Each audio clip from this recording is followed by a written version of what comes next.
تو دوستو اس کو معمول بنانا ہے آپ نے اپنی زندگی کا.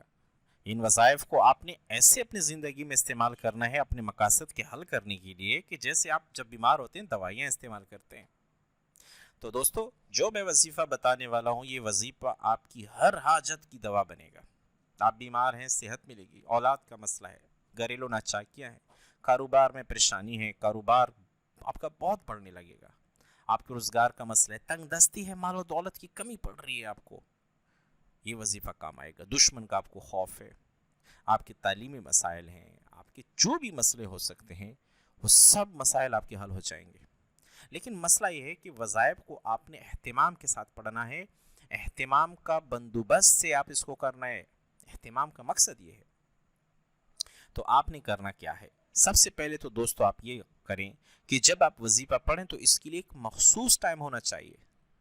ایک مخصوص ٹائم اپنے لیے کریں تاکہ آپ کو اس ٹائم میں آسانی سے وہ وظیفہ کرنا کو ملے. مثال کے طور پر آپ دن میں دوپہر میں لگ جاتے ہیں، کبھی عصر میں پڑھتے ہیں، جلدی جلدی پڑھتے ہیں، ٹائم نہیں ہے، گنتی بس پوری ہو گئی. ایسے تو حاجت ہے. دیکھیں کہہ رہے ہیں جہاں چاہ ہوتی ہے وہاں راہ ہوتی ہے. آپ کا مسئلہ اگر بڑا ہے، جب انسان کا مسئلہ بڑا ہوتا ہے نا سیریس، تو وہ اتنا ہی اللہ کی طرف جھکتا ہے. تو اگر آپ کا مسئلہ بڑا ہے تو آپ اللہ کی طرف زیادہ جھکیں گے. لیکن آپ کا مسئلہ بڑا نہیں ہے تو پھر آپ جان چھڑائیں گے، پھر نہ ادھر کے رہیں گے نہ ادھر کے رہیں گے. تو بہتر یہ ہے کہ آپ اپنے وظیفے کو صبح یا رات کو عشاء کے بعد پڑھیں. وظیفہ یہ ہے سورہ کوثر. ہم نے پہلے بھی بہت زیادہ اس کے بارے میں بات کی ہے، آپ نے پہلے بھی شاید سنا ہو. اور پڑھنا کتنی بار ہے؟ اکثر لوگ پوچھتے ہیں کتنی بار پڑھیں. دیکھیں کم از کم 100 بار پڑھیں، یا 113 بار پڑھیں، یا 129 بار پڑھیں.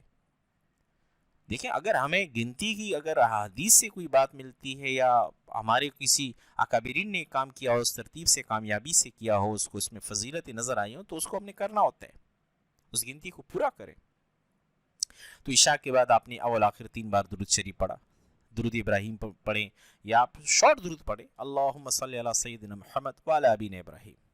اس کے بعد آپ نے کیا کرنا ہے، اس سورہ کو آپ نے اہتمام کے ساتھ انا اعطیناک الکوثر فصلی لربک وانحر ان شانئک هو الابتر، انا اعطیناک الکوثر فصلی لربک وانحر ان شانئک هو الابتر.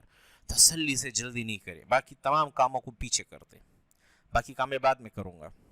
اگر عشاء کے بعد آپ کو ٹائم نہیں ہے تو رات کو سوتے وقت باوضو پڑھیں اہتمام کے ساتھ، خشوع اور خضوع کے ساتھ.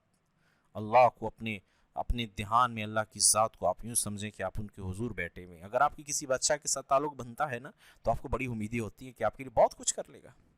تو اللہ سے تعلق بنائیں نمازوں کے ذریعے، درود کے ذریعے، ذکر اذکار کے ذریعے، اچھے اعمال کے ذریعے، دوسروں کی مدد کر کے، دوسروں کے غم میں شریک ہوں. ہاں لیکن اس وظیفے کو آپ یہ نہیں کہ دشمن کو تباہ کرنا ہے. آپ کاروبار چلا رہے ہیں، سامنے دوسری دکان ہے، آپ کہہ رہے ہو بس یہ غرق ہو، آپ کا دشمن نہیں ہے. کاروبار چلا رہے ابھی، وہ بھی رزق دینے والی ذات اللہ کی ہے. کوئی آپ کی جان کے پیچھے پڑ چکا ہے، جادو کرتا ہے آپ کے اوپر، تنگ کرتا ہے، تو وہ دشمن ہے آپ کا. آپ پھر بھی براہ راست اس کو بد دعائیں مت دو. سورہ کوثر پڑھو کہ اللہ میرے وہ تمام دشمن جو میری جان کے، میری اولاد کے، میرے رزق کے دشمن بن رہے ہیں، جو میرے سر زیادتی کرنا چاہ رہے ہیں، یا اللہ ان کو ہدایت دے. اگر ان کی نصیب میں ہدایت نہیں ہے تو یا اللہ آپ ان کو سزا دیں. فضول میں دشمن نہیں بنائیں کہ بھئی آپ نے وظیفہ سٹارٹ کیا اور سامنے والا آپ پتہ ہی نہیں ہے آپ کا اس کو، آپ کے بارے میں، اور آپ نے اس کو جو ہے نا بس ٹان لی ہے. ایسے وظیفے نہیں کریں. اولاد نہیں ہے، اولاد کے لیے پڑھیں وظیفہ، خود بھی پڑھیں، گھر والوں کو بھی پڑھائیں. اگر آپ شوہر ہیں تو اپنی بیوی کو کہیں وہ بھی پڑھے، بیوی ہیں تو اپنے شوہر کو بھی کہیں کہ وہ بھی پڑھے، اہتمام کے ساتھ پڑھیں. صدقہ خیرات استغفار کا اہتمام بہت زیادہ کریں اس کے ساتھ ساتھ. اس سے آپ کے وظیفے میں مزید جان آ جائے گی. اگر آپ صدقہ اور اختیارات اس کے ساتھ شامل کریں، نور علی نور ہو جائے گا آپ کا وظیفہ.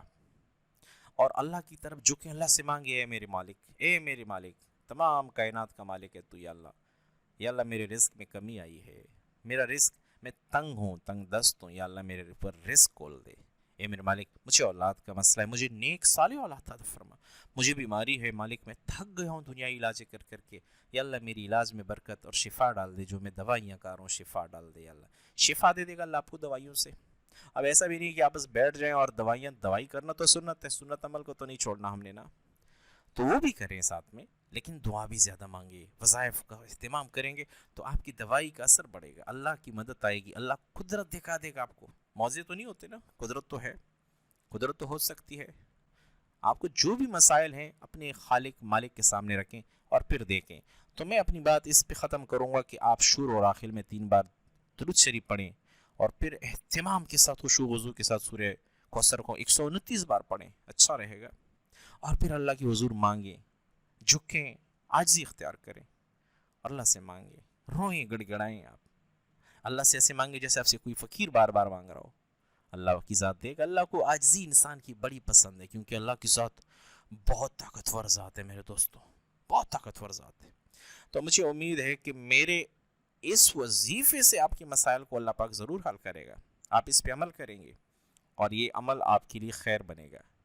دوستو مستقبل میں ایسے اور بھی کچھ وظیفے بتانے والا، سورہ کوثر کے اوپر بھی بات کریں گے، اور بھی کچھ ایسے اعمال ہیں جس کو اگر آپ زندگی میں اپنائیں تو آپ ایک خوشحال اور بہتر زندگی گزار سکتے ہیں، اللہ کو بھی راضی کر سکتے ہیں، دنیا میں کامیاب ہو جائیں گے، آخرت میں بھی کامیاب ہو جائیں گے.